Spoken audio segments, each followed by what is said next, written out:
हरे राम, राम राम हरे हरे, हरे Krishna Krishna, Krishna Krishna Hare Hare. Cabin हो नहीं चतुर कहावऊं, मति अनुरूप राम गुण गावऊं। कहाँ रघुपति के चरित अपारा, कहमति मोरी निरत संसारा। बाबा जी ने कहा, तुलसी बाबा जी, कि मैं न तो कवि हूं न चतुर कहलाता हूं, अपनी बुद्धि के अनुसार श्री राम जी के गुण गाता हूं। कहाँ तो श्री रघुनाथ जी के अपार चरित्र, कहाँ संसार में आसक्त मेरी बुद्धि। तुलसी बाबा जी ने अपने लिए कहा कि कहाँ प्रभु जी के, राम जी के, रघुनाथ जी का गुण का वर्णन और उनका चरित्र, और कहाँ हमारी संसार में आसक्त हुए एक मोह माया में जड़ित मंद बुद्ध वाला प्राणी कैसे उनके गुणगान का वर्णन कर सकता है। लेकिन जो भी मैं कर रहा हूं, जहां पे राम का नाम आ गया, वो कवित्व अगर टूटी फूटी भी है तब भी वो अच्छी लगेगी। जहि मारुत गिरमेरु उड़ाई, कहते हैं कि जहि मारुत गिरमेरु उड़ाही, कहो तोल कहीं लेखे माही, समुझत अमित राम प्रभुताई, करत कथा मन अति कदराई। जिस हवा से मेरू जैसे पहाड़ उड़ जाते हैं, कहिए तो उसके सामने रुई किस गिनती में है।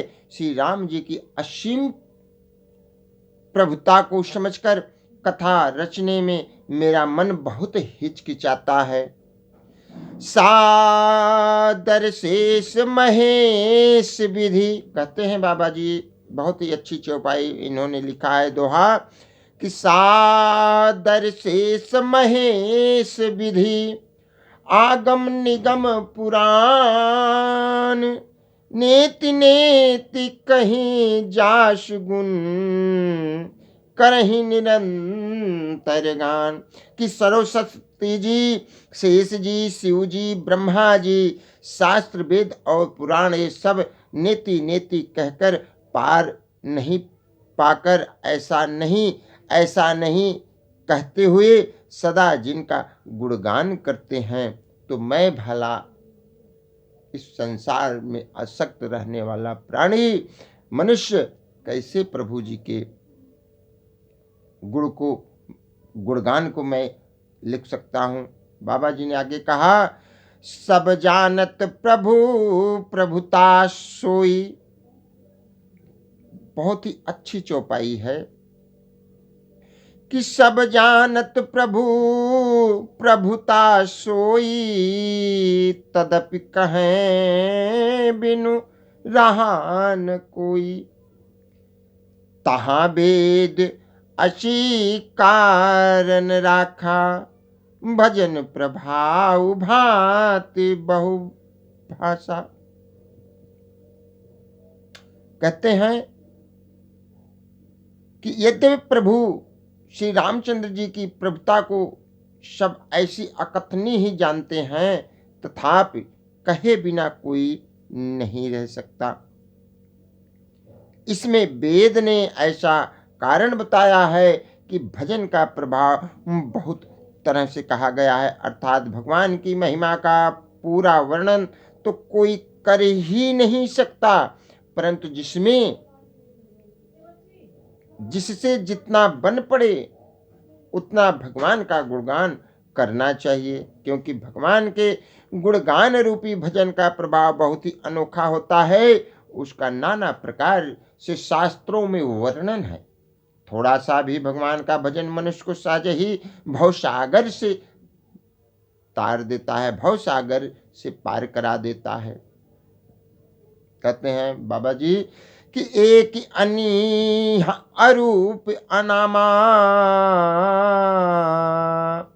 अज सच्चिदानंद परधामा, व्यापक विश्व रूप भगवाना, तहि धर देह चरित्र कृत नाना। कहते हैं जो परमेश्वर एक है, बाबा जी ने कहा, तुलसी बाबा जी ने, कि जो परमेश्वर एक है, जिनके कोई इच्छा नहीं, जिनका कोई रूप और नाम नहीं, जो अजन्मा सच्चिदानंद और परमधाम है, और जो सबसे व्यापक एवं विश्व रूप है, उन्हीं भगवान ने दिव्य शरीर धारण करके नाना प्रकार की लीला की है।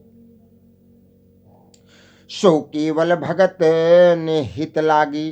कहते हैं प्रभु का जन्म, और प्रभु किसके हित के लिए,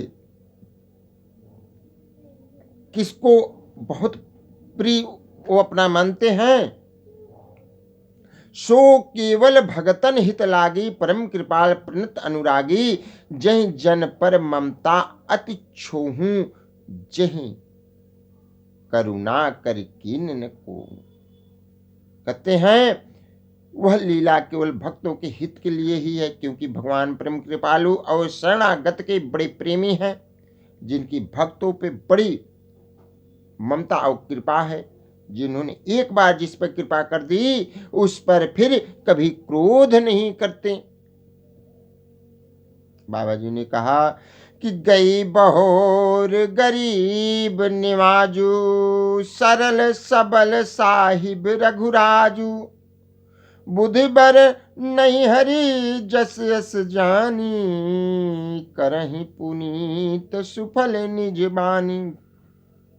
वे प्रभु श्री रघुनाथ जी गई हुई वस्तु को फिर प्राप्त कराने वाले, गरीब निवाज यानी दीन बंधु, सरल स्वभाव, सर्वशक्तिमान और सबके स्वामी हैं। यही समझकर बुद्धिमान लोग उन श्री हरि का यश वर्णन करके अपनी वाणी को पवित्र और उत्तम फल यानी मोक्ष और दुर्लभ भगवत प्रेम देने वाली बनाते हैं। तेहि बल मैं रघुपति गुण गाथा, कहियो नाई राम पदमाथा, मुनि ने प्रथम हरि की रत गाई, तही मग चलन सुगम मोहि भाई। बाबा जी ने कहा उसी बल से महिमा का यथार्थ वर्णन नहीं, परंतु महान फल देने वाला भजन समझकर भगवत कृपा के बल पर ही मैं श्री रामचंद्र जी के चरणों में सिर नवाकर श्री रघुनाथ जी के गुणों की कथा कहूँगा। इसी विचार से वाल्मीकि जी भी, व्यास जी आदि मुनियों ने पहले श्री हरि की कीर्ति गाई है। भाई उसी मार्ग पर चलना मेरे लिए सुगम होगा। बोलिए वीर बजरंगी बालाजी महाराज की जय। जय हनुमान जी महाराज की जय। जय जय श्री सीताराम। जय जय श्री सीताराम।